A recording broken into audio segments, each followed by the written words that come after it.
तो अब हम कंप्लीट करेंगे क्वेश्चन नंबर 9 12th क्लास की फिजिक्स का चैप्टर नंबर 2 का स्थिर वैद्युत विभव तथा धारिता।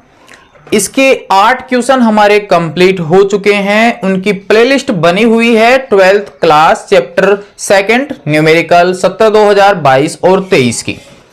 बाकी के जितने भी क्वेश्चन है आप वहां से उनको कंप्लीट कर लीजिए। और आज हम कंप्लीट करेंगे क्वेश्चन नंबर 9। क्वेश्चन नंबर 9 जो है वो क्वेश्चन नंबर 8 का ही आगे का भाग है, यानी ये जो क्वेश्चन है वो क्वेश्चन नंबर 8 से रिलेटेड ही है। यहां पर देख लेते हैं हम कि अभ्यास 2.8 यानी क्वेश्चन नंबर 8 में जो जो वैल्यू दी गई है वही संधारित्र यहां पर काम में लिया गया है। और उस संधारित्र में अगर आप देखें तो वहां पर हमारे पास उसका एरिया दे रखा था, यानी प्लेटों का क्षेत्रफल हमें दिया गया था और वहां क्षेत्रफल दिया गया था 6 × 10⁻³ मीटर स्क्वायर। प्लेटों के बीच की दूरी दी गई थी, तो हमारे पास में प्लेटों के बीच की दूरी d बराबर थी 3 मिलीमीटर, और जिसे हम कन्वर्ट कर लेते हैं 3 × 10⁻³ मीटर में।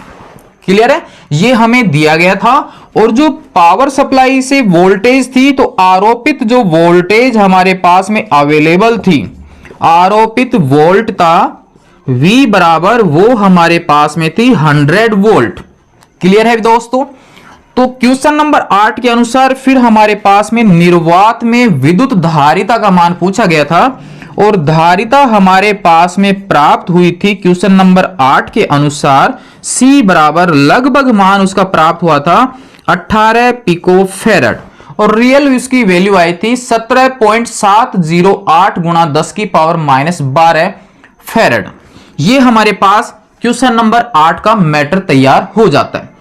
अब इसमें आगे क्या दे रखा है, देखिए कि इन पट्टिकाओं के बीच में 3 मिलीमीटर मोटी अब्रक की एक सीट रखी जाती है।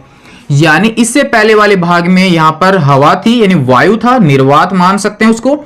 यहां पर अब की बार 3 मिलीमीटर मोटी एक अब्रक की सीट रखी गई है, यानी एक कुचालक पदार्थ को रखा गया है। यहां पर जो सीट रखी गई है उसका प्रावैद्युतांक वो हमें दे रखा है एप्सिलॉन आर, वो हमारे पास में कितना है 6।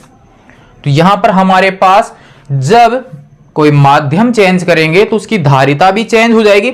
तो नई धारिता क्या होगी वो भी हम ज्ञात करेंगे। हमने वहां पर ज्ञात किया था धारिता, सेकंड ज्ञात की थी उन प्लेटों के ऊपर आवेश की मात्रा। तो अब माध्यम चेंज होने पर कितना आवेश आएगा वो भी ज्ञात करेंगे, धारिता भी ज्ञात करेंगे। और नेक्स्ट इसमें क्या कंडीशन दे रखी है वो देखिए कि जब वोल्टेज जुड़ी हुई है, यानी जब इसके यहां पर पावर सप्लाई जुड़ी हुई है, तब तो हमारे पास में उसकी धारिता और आवेश कितना होगा। जब पावर सप्लाई को हम हटा देंगे तो फिर क्या चेंज होगा, ये हमें यहां पर कंप्लीट करना है। तो प्रश्न आपके समझ में आ चुका होगा कि माध्यम चेंज होने पर वहां पर प्रत्येक प्लेट पर आवेश की क्या मात्रा होगी, संधारित्र की धारिता क्या होगी, जब वोल्टेज जुड़ी हुई है तब, और वोल्टेज हटा दी जाती है उसके बाद में।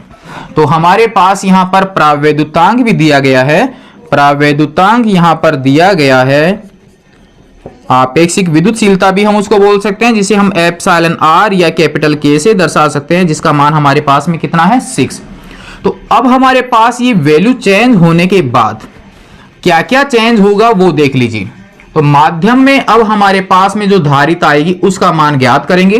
तो धारिता हमारे पास में जो आएगी माध्यम में, उसका फॉर्मूला हम जानते हैं एप्सिलॉन आर और सी। तो माध्यम में धारिता बराबर ये हो गया 6, और इसकी जो धारिता है निर्वात में वो है 18 पिको फेरड। तो हमारे पास अब माध्यम में जो धारिता आएगी वो लगभग हमारे पास में आ जाएगी 108 पिको फेरड। ये हो जाएगा माध्यम में धारिता का मान। सेकंड ज्ञात कर लेते हैं अब हम प्रत्येक प्लेट पर आवेश की मात्रा।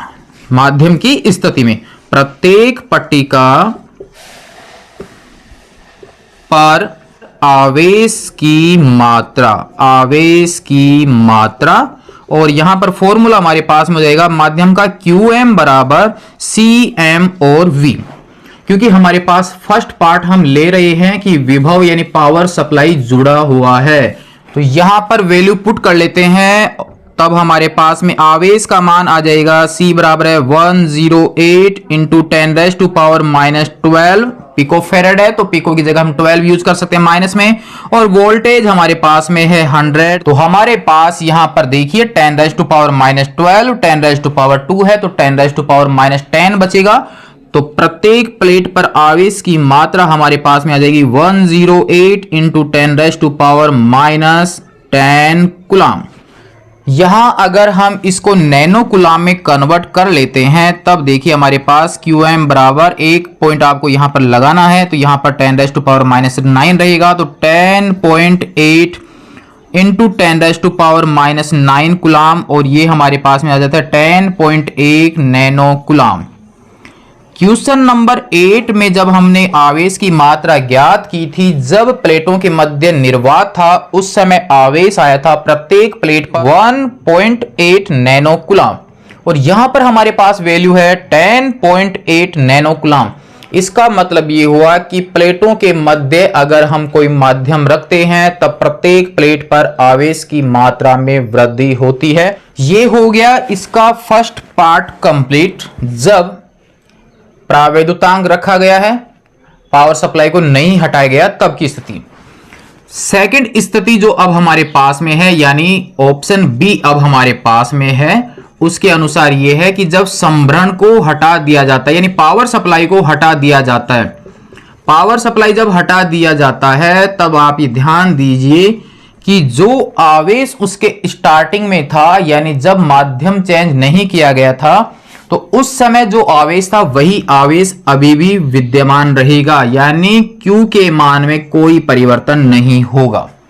जब पावर सप्लाई को हटा देते हैं तब तो आवेश वही रहेगा, लेकिन धारिता आपके चेंज हो रही है। तो उस स्थिति में अब हमारे पास Q बराबर हो जाएगा Cm, और विभवांतर अब हमारे पास में कितना आ जाएगा V'।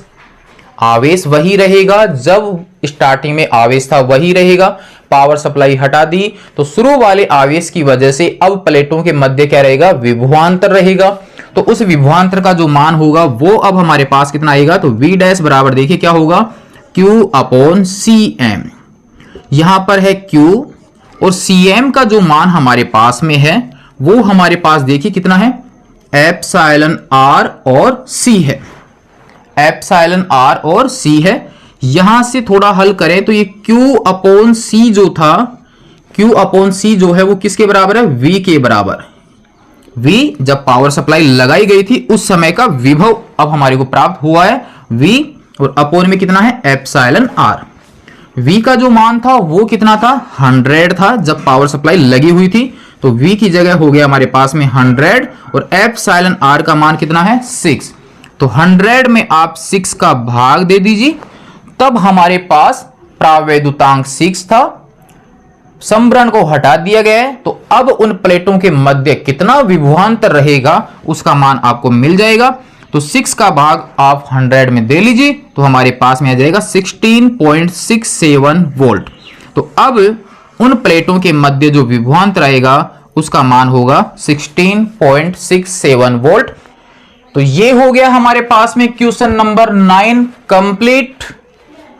कंप्लीट हो गया हो तो अन्य दोस्तों को जरूर भेजिए ताकि उनका भी टॉपिक कंप्लीट हो सके। नेक्स्ट भाग में हम कंप्लीट करेंगे चैप्टर नंबर 2 का न्यूमेरिकल नंबर 10। तब तक के लिए धन्यवाद। नोट कर लीजिए आप इसको यहां तक।